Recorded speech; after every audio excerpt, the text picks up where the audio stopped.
An $8,000 first-class fare and a $150,000 private jet flight cover the same route, and both offer beds, chefs, and champagne. So why do billionaires knowingly pay 100 times more? The answer is not luxury. It is measured in lost hours, million-dollar deals, and the kind of time you cannot buy back. Just how much more do the ultra-rich actually gain when they refuse to fly commercial? At 7:30 in the morning in Dubai, a tech founder steps from a waiting car straight into a private terminal. The clock starts. A staff member greets him by name, checks his passport, and offers coffee. There is no line, no crowd, no security shuffle. 15 minutes after arrival, he is already walking across the tarmac to his jet, luggage loaded, clearance granted. By 7:45, the engines spool up and the wheels leave the ground. Meanwhile, at the main terminal, first-class passengers for the same London flight are already 2 hours into their journey and the plane has not moved. They arrived at 5:30 in the morning, navigating a maze of counters and security.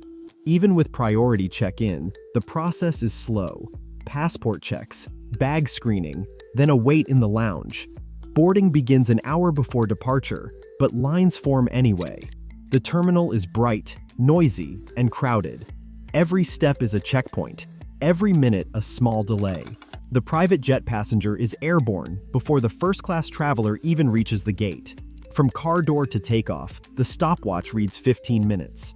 For first class, it is closer to 3 hours. Multiply this by every trip in a busy executive's calendar, and the difference is not just comfort, it is days of life reclaimed from airport friction. On the ground and in the air, the clock tells a different story for those who refuse to wait. A year in the life of a frequent private jet flyer reveals a staggering arithmetic. Each trip shaves hours off the airport routine, 15 minutes from arrival to airborne, compared to nearly 3 hours on commercial first class. What seems like a small gain on a single morning becomes something else entirely when multiplied across a busy executive's calendar. A comprehensive time-motion study found that executives who consistently fly private reclaim an average of 127 hours per year. That is more than 3 full work weeks, not spent shuffling through terminals or waiting at gates, but available for meetings, strategy sessions, or even family time. This annual dividend is not theoretical. It is measured in calendar slots that reappear, in projects that move forward without delay, and in the freedom to respond to business opportunities as they arise.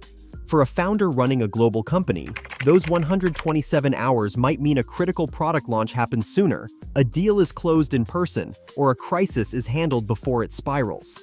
The clock keeps a precise tally, every bypassed line, every direct route, every minute not lost to airline schedules. The cumulative effect is not just convenience, but a strategic asset, banked hour by hour. For those at the top, time is the only resource that cannot be bought back. Flying private is how they reclaim it. A direct quote for a private jet from New York to London comes in at $138,000 for a Gulfstream G650. The same trip in first class ranges from $7,000 to $15,000 per seat, depending on the airline and date. Hourly charter rates tell a similar story. A light jet runs $5,000 to $8,000 per hour, while a heavy jet like the Gulfstream G650 commands $10,000 to $15,000 per hour. For solo flyers, the price gap is stark, $138,000 versus $7,000, nearly 20 times as much. But when a team of 8 executives flies together, the per-person cost on the jet drops to about $17,250, still more than double first class, but with a different value proposition. Empty leg charters, when a jet is repositioning without passengers, can slash prices by 20 to 60%. That means a one-way crossing might fall to $60,000 or $7,500 per seat for a group of 8, suddenly rivaling first-class fares. These deals, though, require flexibility on timing and destination. The potential savings are real, but they come with constraints.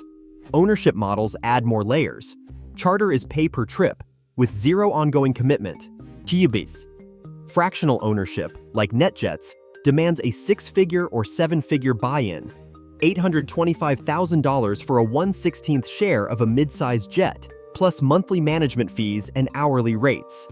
Jet cards offer prepaid blocks of hours, typically $150,000 to $300,000 for 25 to 50 hours, locking in per-hour rates but charging a premium for guaranteed access. Full ownership brings the highest costs, $8 million to $75 million for the aircraft, plus $2.5 million or more per year in fixed expenses. Ownership choices change the balance between cost and availability. Each model serves a different flyer, from the occasional charter client to the corporation flying 200 hours a year. The numbers anchor every decision, long before anyone steps onto the tarmac. A private jet unlocks a different map of the world. Commercial first class connects about 500 major airports, hubs like Heathrow, JFK, and Dubai International. That network covers the big cities, but leaves thousands of smaller destinations out of reach. Private jets, by contrast, land at more than 5,000 airports in the United States alone, 10 times the reach of commercial airlines. This is not just about luxury, it is about cutting hours off every journey. Imagine a founder with a meeting in a suburban tech park outside Oxford. Commercial flights funnel into Heathrow, followed by a crawl through London traffic, an extra 2 hours on the ground. A private jet lands at Oxford Airport minutes from the meeting site. The car pulls up to the jet, and the founder steps off the plane and into the boardroom, bypassing the city entirely. Multiply that by dozens of trips per year, and the hours saved add up fast. This flexibility is not limited to rare destinations. Private jets serve towns with no commercial service at all, from Aspen to Napa to remote manufacturing sites. No layovers, no missed connections, no waiting for the next available flight. When a last-minute deal requires face-to-face negotiation or a crisis calls for immediate presence, the ability to land closer and faster can mean the difference between closing and losing a deal.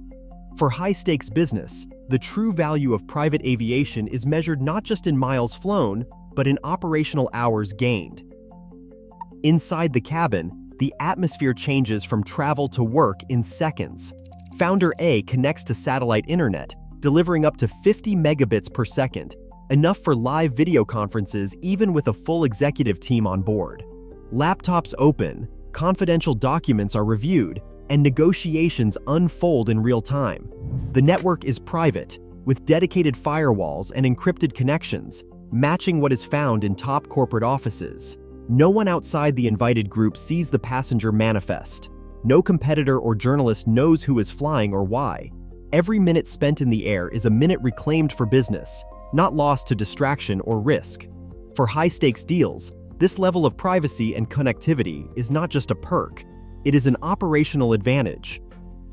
A Gulfstream G650 offers nearly 470 square feet of cabin space, enough for a meeting, a meal, and a private bedroom. The G650 cabin air is refreshed every 90 seconds, and the cabin is maintained at a comfortable altitude of 3,000 feet, which eases fatigue on long-haul flights. Ready to depart in as little as 2 hours, a private jet can turn a last-minute opportunity into a signed deal. For a founder earning $50 million a year, saving just 5 hours on a single trip equals $125,000. That time value alone nearly erases the price difference. But these calculations depend on group size, trip frequency, and the real business at stake. Every number in this documentary is sourced directly from broker quotes, manufacturer specifications, and published industry studies. All major cost, time, and space figures appear with lower third citations, and study authors, aviation analysts, and broker executives are identified by role in every interview. 7 expert interviews underpin the analysis, covering charter operations, legal frameworks, and aircraft technology. Where anonymous sources are used, corroboration comes from at least one additional industry advisor. The source list is published in full, ensuring every claim is traceable. Today, private jets aren't just a status symbol, they are a business accelerator in a world where minutes mean millions. As global wealth concentrates and executive schedules tighten, the real divide isn't luxury, but access to time itself. For those at the top, time remains the final currency.